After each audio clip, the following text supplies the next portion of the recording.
Kumusta? Um, Napapaisip ka rin ba minsan, ba't parang ang hirap umalis dun sa cycle ng kita, tapos gastos, tapos minsan utang pa? Oo, grabe. Issue yan ng maraming Pinoy talaga. Kaya ngayon, sabi ko, silipin natin tong mga aral mula sa Rich Dad, Poor Dad. Alam mo yung libro ni Robert Kiyosaki. Tignan natin paano ba to applicable dito sa atin sa Pilipinas. Handa ka na ba? Game. Tignan natin yung mga key ideas.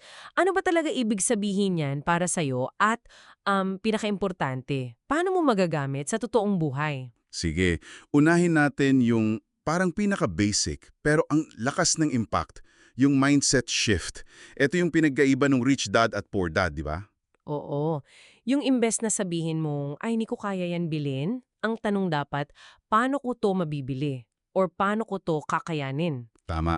Kasi pinipilit ka mag-isip maghanap ng paraan, hindi yung sara agad ng isip. Napakahalaga niyan, lalo na dito sa atin. Kasi minsan malakas yung kultura ng pag-asa lang sa iba or yung bahala na. So, itong pagiging financially self-reliant, yun yung goal. Magsisimula talaga sa isip mo. Tapos kasunod niyan, ito pa, simple lang pero ang daming nalilito pa rin. Yung asset at liability, Ah, oo. Critical to. di ba? Simple lang. Asset, nagpapasok ng pera sa bulsa mo. Liability, naglalabas. Ganun lang dapat kasimple. Para mas klaro, isipin mo yung cash flow, yung daloy ng pera. Okay. Halimbawa, may apartment ka, pinaparentahan mo, buwan-buwan may pumapasok na pera, di ba? Asset yun. Okay, gets. Pero yung kotse mong maganda, hinuhulugan mo pa, gasolina, maintenance, insurance, kung di mo naman ginagamit para kumita, ano yon? Liability. Kahit pa mukhang status symbol. Exactly. Liability na akala mo asset. Diyan na pumapasok yung rat race. Yun, yung MWF cycle na sinasabi. Magtrabaho, umildo, fumastos. Tapos uutang paminsan para sa luho. Oo.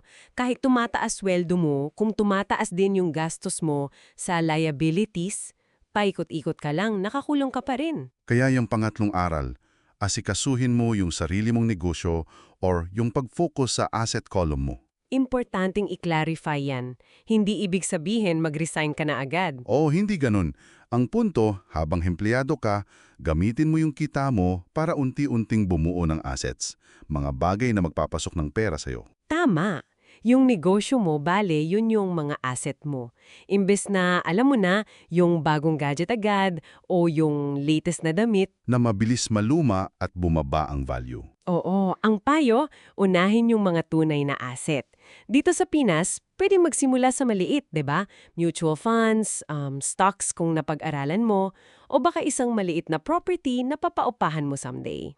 Ang hirap lang minsan i-resist yung pressure, no? Yung makipagsabayan. Sabi nga, ang mayaman daw, huli ang luho. Ginagamit nila yung kita ng assets nila para doon. Tayo minsan nauuna yung luho, minsan utang pa, saklap. Okay, ika-4. Magtrabaho para matuto, hindi lang exclusively para sa pera. Ito, mahalaga to. Skills development. Pero hindi lang yung pagiging super specialized sa isang bagay. Anong klaseng skills yun? Mas importante daw matutunan yung sales, marketing, communication skills, pakipag-usap sa tao, leadership. Kasi yan yung mga skills na parang transferable kahit saan mo magagamit. Oo nga, kahit magnegosyo ka or kahit sa corporate world, kailangan yan. So financial literacy talaga ang kailangan, hindi lang mataas na grado. Tanong mo sa sarili mo, yung ginagawa mo ba araw-araw, nagpapalago ng assets mo, o pinapanatili ka lang sa MWF cycle? Yun yung tanong. At syempre, hindi mawawala yung mga hadlang. Ang dami niyan. Naho, oo. Takot malugi, grabe yan. Tapos yung sasabihin ng iba, yung marites factor, di ba? Malakas yan dito. Pangungutya o kaya katamaran. O minsan, yung feeling na, alam ko na yan. Arugante ba? Paano haharapin yan? Normal lang naman matakot eh. Ang pagkakaiba raw ng mayaman at mahirap kung paano nila hinahandle yung takot. Huwag mong hayaang pigilan ka. So, Okay lang magkamali. Parte yan ng learning process. Parang tuition fee lang yan sa experience. Mas okay nang sumubok at nagkamali kesa hindi ka kumilos dahil takot ka. May mga practical tips din siya, no? Tulad ng, kung di gumagana yung ginagawa mo, teka muna, stop and rethink. Oo, maghanap ka ng bagong ideas, attend ka seminar, basa ka libro. Kausapin mo yung mga nagtagumpay na. Yun, huwag mahiyang magtanon. Tapos, gumawa ka ng offers. Lalo na sa real estate, yun yung example niya eh. Action talaga, gumalaw ka. Action beats in action. Gusto ko yun. Tsaka ito, isang disiplina, mahirap gawin pero powerful. Pay yourself first. Yung unahin mo yung investment or savings bago yung bills. Oo, kahit maliit lang. Kasi pipilitin ka niyan maging mas creative, maging mas madiskarte para mapagkasya yung natira, or maghanap ng extra income. Bagay sa Pinoy yan, di ba? Madiskarte tayo eh. Okay, so, grabe, ang dami nating napag-usapan. Kung isummarize natin para sa iyo na nakikinig, ano yung mga pinaka-importante? Una, yung mindset. Paano ko kakayanin? Dapat. Tama. Pangalawa, intindihin mo yung totoong asset at liability.